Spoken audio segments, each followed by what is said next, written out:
శ్రీ గురుభ్యో నమ. శ్రీమాత్రే నమ. అచింత్య వ్యక్తరూపాయ నిర్గుణాయ గుణాత్మని సమస్త జగదాధారమూర్తయే బ్రహ్మణే నమ. శ్రీ గురుభ్యో నమ. శ్రీమాత్రే నమ. పరాభవనామ సంవత్సరము 2026-2027 సంవత్సరానికి గాను కన్యా రాశి యొక్క ఫలితాలు ఎలా ఉన్నాయో తెలుసుకుందాం. కన్యా రాశి యొక్క ఫలితాలు. కన్యా రాశి ఈ సంవత్సరము ఆదాయం 14, మంచి ఆదాయం ఉంది కన్యారాశి వారికి. వ్యయము 8, ఇన్ఫినిటీ. ఎంత ఖర్చు పెడతారో ఆ ఖర్చు వల్ల మీకు లాభం కూడా వచ్చేస్తుంది. సో మంచి పెట్టుబడులు పెడతారు, దానివల్ల మీకు మంచి లాభాలు వస్తాయి. మీ ఖర్చు ఈ సంవత్సరం లాభదాయకం కిందకి మారుతుంది కన్యారాశి వారికి.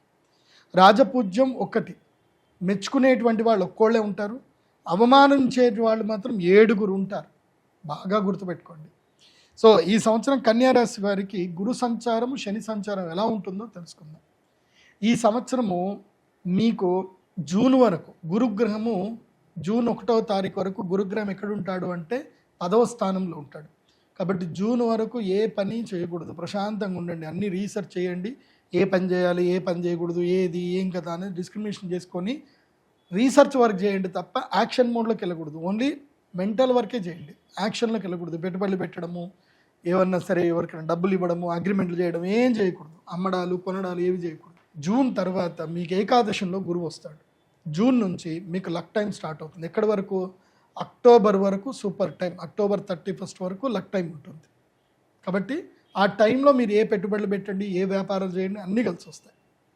తర్వాత అక్టోబర్ 31 నుంచి జనవరి 24వ తారీఖు వరకు ఎట్లా ఉంటుంది అని అంటే గురుడు 12వ స్థానానికి వస్తాడు. అప్పుడు ఖర్చులు ఎక్కువైపోతాయి. ఇంకా పెళ్ళిళ్ళు చేయడము, శుభకార్యాలు చేయడము, ఖర్చులు అయిపోవడము, తర్వాత అవమానాలు ఎక్కువగా ఉండడము, మీ మీద ఎవరైనా అలిగేషన్ చేయడము, మీ గురించి ఎవరైనా వార్తలు చెప్పడము, ఫేక్ న్యూస్లు వస్తాయి, మీ గురించి అంత రూమర్స్ క్రియేట్ చేస్తారు, మానసికంగా చాలా కృంగిపోతారు, ఇబ్బందులు వస్తాయి. దేని పట్టించుకోవద్దు. నీ పాటికి నువ్వు ఎంత కరెక్ట్ ఉన్నావో లేదో అది చూసుకో. దేనికి భయపడొద్దు. కన్యారాశి వారి ఈ సంవత్సరము భయాన్ని దూరం చేసుకోండి. దేనికి భయపడొద్దు. ప్రతి దానికి సిద్ధంగా ఉండండి, మెంటల్గా సిద్ధంగా ఉండండి. తల ఎత్తుకొని ఉండండి, తల దించకండి.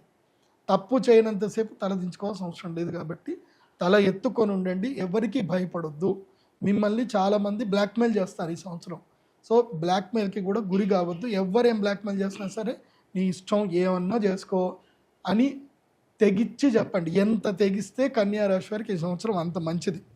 అది కాకుండా ధార్మిక కార్యక్రమాలు ఎక్కువగా చేయాలి ఈ సంవత్సరం. తీర్థయాత్రలు వెళ్ళండి, భగవద్ దర్శనాలు చేసుకోండి, దానాలు ఎక్కువగా చేయండి. అందరికీ నోటి మాటలు ఇవ్వకండి, ఎవరికి కూడా మాటలు ఇవ్వకండి. నీకు అది చేస్తాను, ఇది చేస్తాను అని మాటలు ఇవ్వకండి. కన్యారాశి వారు ఈ సంవత్సరం ఎంత తక్కువ మాట్లాడితే అంత మంచిది, ఎంత ఎక్కువగా పని చేస్తే వాళ్ళకి అంత మంచిది. పని ఎక్కువగా చేయండి, మాటలు తక్కువగా మాట్లాడండి. అండ్ మొబైల్ని ఎంత దూరం పెడితే వాళ్ళకి ఈ సంవత్సరం అంత మంచిది. ఫోన్ని దూరం పెట్టండి. ఎందుకోసమంటే మీకు 7వ శని ఉన్నాడు.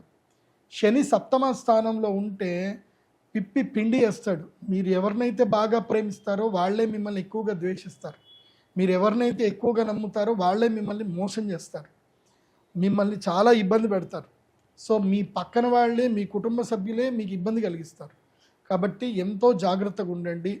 ముఖ్యంగా స్నేహాల విషయం కానివ్వండి, రిలేషన్షిప్ విషయంలో కానివ్వండి, ఎంత దూరంగా ఉంటే అంత మంచిది. ఈ సంవత్సరం కన్యారాశి వారికి ఒంటరి ప్రయాణము, స్వీయ పరిశీలన, స్వాధ్యాయము, ఆత్మ పరిశీలన, యోగా ఇవి మిమ్మల్ని కాపాడతాయి. లేదంటే చంచలంగా ఉంటారు, ఇబ్బందులు ఎదురవుతాయి, గొడవలు అవుతాయి, పరువు ప్రతిష్టలు పోతాయి, దానితోటి సంపాదన కూడా దూరం అవుతుంది. కాబట్టి తెగింపుతో ఉండండి, ఒంటరిగా ఉండండి, మీ తప్పుల్ని మీరు సరిదిద్దుకోండి, ముందుకు ప్రయాణం చేయండి. ఇది కన్యారాశి వారికి చెప్పేది ఈ సంవత్సరం. ఇక ఈసారి అవమానాలు ఎక్కువగా ఉన్నాయి కాబట్టి చెడ్డ పేరు వస్తుంది మీకు. వాళ్ళు తీసుకొస్తారు, కానీ చెడ్డ పేరు గురించి మీకు థింక్ చేయకండి. ఎందుకోసమంటే లోకులు కాకులు ఏదన్నా పట్టించుకోవద్దు. వాళ్ళు ఏదో చెప్తా ఉంటారు, నీకు అది జరిగింది, ఇది జరిగిందని. ఎవడు ఏం చెప్పినా సరే ఈ చెవితో విని ఈ చెవితో వదిలేసేయి, పట్టించుకోకండి. నీ పని నువ్వు చేసుకో. తిన్నామా, పడుకున్నామా, తెల్లారిందా, డబ్బులు సంపాదించుకున్నామా, బ్యాంకులో డబ్బులు వేసుకున్నామా, లైఫ్ ఎంజాయ్ చేసినామా, ఇంతే. ఎవరు ఏమనుకుంటున్నారు అనేది మీకు అనవసరం. మీ పాటికి మీరు బాగున్నారా లేదా అది చూసుకోండి. ఆరోగ్యంగా ఉండండి. ఈ సంవత్సరం ఆరోగ్య భంగం కూడా ఉంటుంది కన్యారాశి వారికి. కాబట్టి కన్యారాశి వారికి ఈ సంవత్సరం నేను చెప్పేటువంటి పరిష్కార మార్గం ఏంటంటే కనుక మీరు ఈ సంవత్సరం విశేషంగా అక్షయ తృతీయ వరకు ఏ పని చేయకండి. అక్షయ తృతీయకి మహాలక్ష్మి యాగం చేసుకోండి. రాబోయే టైం అదృష్ట సమయం. మీకు 2 యాగాలు చేసుకోవాలి ఈ సంవత్సరం. అక్షయ తృతీయకి మహాలక్ష్మి యాగం చేసుకోవాలి, అలాగే ధనత్రయోదశికి మహాలక్ష్మి యాగం చేసుకోవాలి. ఎందుకోసమంటే ధనత్రయోదశి తర్వాత వ్యయస్థానం లోపలికి 3 నెలలు గురుగ్రహం వస్తున్నాడు కాబట్టి ఇబ్బందులు పెడతాడు, పరువు ప్రతిష్టలు పోగొడతాడు. కాబట్టి 2 యాగాలు చేసుకోవాలి కన్యారాశి వారు. అక్షయ తృతీయ, ధనత్రయోదశికి శ్రీ మహాలక్ష్మి యాగం పక్కా చేసుకోవాలి. కాబట్టి బాగుంటుంది. ఇంకోటి ఏంటంటే ఈ సంవత్సరము కన్యారాశి వారు విశేషంగా బగలాముఖి అమ్మవారి దర్శనం చేసుకోండి. వీలైతే గౌహతికి వెళ్ళండి. గౌహతి వెళ్ళి అక్కడ కామాఖ్య అమ్మవారి దర్శనం చేసుకోండి. అక్కడ దశమహావిద్యలకు సంబంధించిన పూజలు ఏమైనా ఉంటే చేయించుకోండి, అమ్మ దర్శనం చేసుకోండి. కానీ అక్కడ మేకలు బలి ఇవ్వడము, బలి పూజలు లాంటివి ఏమీ చేయకండి. యజ్ఞం చేసుకోండి, ప్రదక్షిణ చేయండి, అమ్మ అనుగ్రహాన్ని పొందేసి రండి. అంతా బాగుంటుంది. ఒకవేళ అంత దూరం వెళ్ళలేకపోతే కనుక మనకి శక్తిపీఠం మన దగ్గరనే ఉంది కాబట్టి జోగులాంబ అమ్మవారి దగ్గరికి వెళ్ళి అమ్మవారి దర్శనం చేసుకొని రండి, అంతా బాగుంటుంది. లేదంటే కంచి కామాక్షి అమ్మవారి దగ్గరికి వెళ్ళండి, బాగుంటుంది. ఇక కన్యారాశి వారు ధరించవలసినటువంటి మాల ఏమిటి అని అంటే, మీకు ఈ సంవత్సరం అంతా కూడా శనిపీడ ఎక్కువగా ఉంది, శనిగ్రహ పీడ ఎక్కువగా ఉంది కాబట్టి మయూరమాలని ధరించండి. మయూరమాల ధరిస్తే శనిగ్రహ పీడ తగ్గుతుంది. రిలేషన్షిప్ విషయంలో అప్రమత్తంగా ఉండండి. కర్ణపిశాచిని దూరం పెట్టండి, అంటే మొబైల్ని దూరం పెట్టండి, సోషల్ మీడియాకి దూరంగా ఉండండి. కాబట్టి కన్యారాశి వారికి చెప్పేది ఏంటంటే ఇలా ఉండండి, దైవారాధన చేయండి, ఎక్కువగా గణపతి ఆరాధన చేయండి. ప్రతి మంగళవారము శ్రీ మహాగణపతి దర్శనం చేసుకోండి. ఆంజనేయ స్వామి యొక్క హనుమాన్ చాలీస రెగ్యులర్గా చదవండి, అంత బాగుంటుంది. అయితే మీ యొక్క జన్మ నక్షత్రం ఏందో మీరు తప్పకుండా తెలుసుకోవాలి సరిగ్గా, ఒరిజినల్. చాలామంది పేరు రీత్యా అనుకుంటారు, పేరు రీత్యా కరెక్ట్ కాదు. మీ యొక్క జన్మ నక్షత్రం ఏదో మీ date of birth, time, place బట్టి తెలుసుకోండి.